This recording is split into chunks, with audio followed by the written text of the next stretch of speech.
Mimba inaweza kuanza kwa shida usiojua kimya kimya. Mwanamke, kuharibikiwa ujauzito miezi 6 hadi 2 ni tatizo kubwa ambalo linasababishwa na uvimbe wa submucosal kwenye mji wako wa mimba. Na uvimbe huu wa submucosal ni aina ya uvimbe ambao mdogo kwenye mji wa mimba au mkubwa ambao unaenda kuzuia kile kiumbe kisiweze kusurvive vizuri kwenye mji wako wa mimba. Na uvimbe huu unapelekea kuzuia kiumbe kisiweze kupokea vitu muhimu kutoka kwa mama kama damu, madini ya zinki. Mfano kwa binadamu asilimia 75 anategemea maji.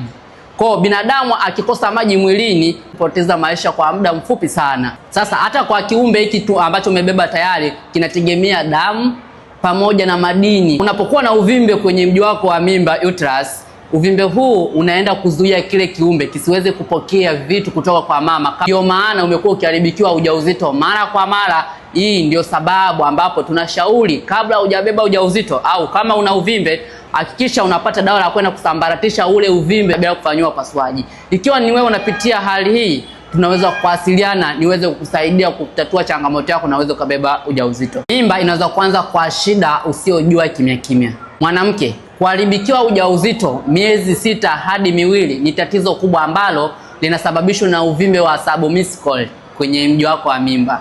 Na uvimbe huu wa submucosal ni aina ya uvimbe ambao mdogo kwenye mji wa mimba au mkubwa ambao unaenda kuzuia kile kiumbe kisiweze kusurvive vizuri kwenye mji wako wa mimba. Na uvimbe huu unapelekea kuzuia kiumbe kisiweze kupokea vitu muhimu kutoka kwa mama kama damu, madini ya zinki. Mfano kwa binadamu asilimia 75 anategemea maji.